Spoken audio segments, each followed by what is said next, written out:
Magandang gabi po, Luzon, Visayas at Mindanao.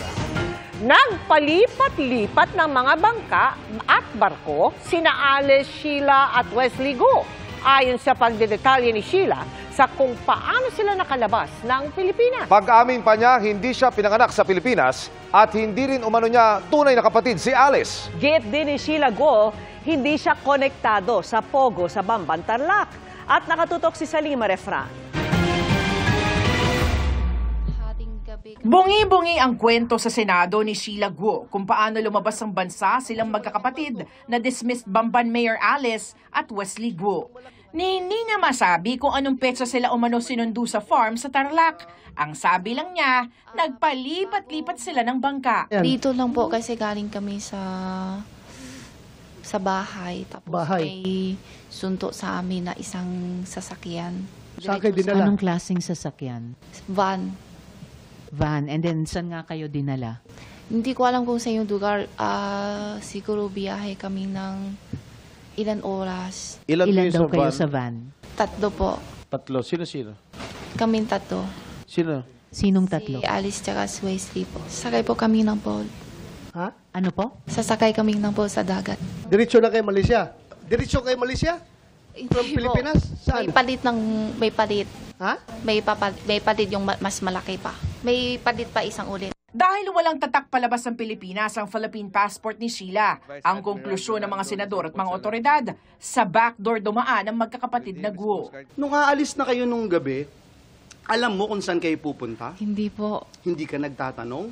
Tatanong ko, ang sabi niya sa akin, sabi niya ate, nalulungkot ako, samahan mo ako, may pupuntahan ako, sabi niya. Hindi ka pa rin nagtatanong, saan tayo pupunta ate? Saan tayo? Magpapakamatay na ba tayo lahat? Sabay-sabay ba tayo? Anong gagawin natin? Galit siya sa akin, wag daw ako tanungin, basta samahan mo lang. Hindi ka nagtanong, bakit tayo palipat-lipat ng bangka nito? Maliit, Yun, lipat ng malaki. Doon sa, naduda na ako nandun na ako Ano gagawin ko? Pabalik ko pa dito sa Pilipinas? Hindi ka man kita. Po. Hindi man kita sinasabing pabalikin dito, pero halata na nagsinungaling ka. Sorry po, sorry po. Nagkaroon na lamang ng tatak ang kanyang passport pagpasok sa Sabah, Malaysia noong July 18, bago lumipad pa Singapore.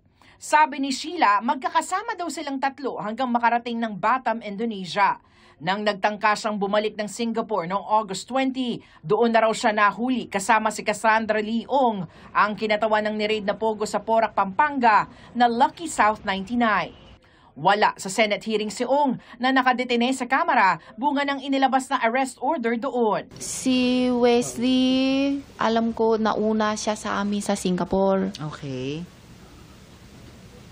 And then si Alice mismo, nasaan siya?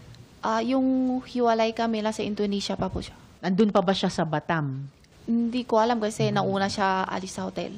Si Cassandra Ong, kanina narinig ko nung tinanong ni Senator Risa, kailan nakilala mo lang siya sa Malaysia? Opo. Hindi mo siya dito nakilala sa Pilipinas? Hindi. Pangalan na ang narinig ko sa Pilipinas. Okay, paano mo narinig? Anong narinig mo tungkol sa kanya? Kay Wesley po. Anong sabi ni Wesley? Mukhang girlfriend niya ata. Mukhang girlfriend? Mukhang girlfriend o girlfriend niya? Okay lang yun. Hindi naman illegal ang girlfriend. Sa impormasyon ng Bureau of Immigration, nasa Jakarta, Indonesia na ang dating mayor. Based on latest report sa akin po kagabi, si Alice Go is in Jakarta. The request for the deportation of Alice to the Philippines is still standing and continuous po yung coordination ng Philippine immigration at saka yung Indonesian immigration. And we would like to assure the committee that we are doing our best na maibalik din siya as soon as possible. Sa pagdinig, umamin na rin si Sheila na hindi siya pinanganak sa Pilipinas. Hindi rin daw niya tunay na kapatid si Alice Go. Si Go Jiangjong, hindi niyo biological father. Hindi po yung tunay nanay. Hindi mo tunay na tatay yun. Si Lin Wenyi, hindi mo rin tunay na nanay? Hindi po. Okay. So si Alice, hindi mo siya tunay na kapatid? Hindi po. Bakit kayo pumunta dito sa Pilipinas? Sabi kasi ni Daddy, tulungan ko daw siya na business niya. So, hindi totoo na dito kayo pinanganak? Hindi po. Ako hindi. Okay. So sabi nyo kanina, pagdating nyo dito 2001, galing kayong China. So Opo. sa China din kayo ipinanganak? Ako po, opo. Kayo. Itinatanggi ni Sheila ang koneksyon sa Pogo sa Bamban at wala rin daw siyang alam sa daloy ng pera sa mga korporasyon ng kanilang pamilya. Hindi rin daw niya alam ang koneksyon dito ni Alice at ng iba pang mga kaanak. Para sa GMA Integrated News, Salima Refran, nakatutok 24 oras.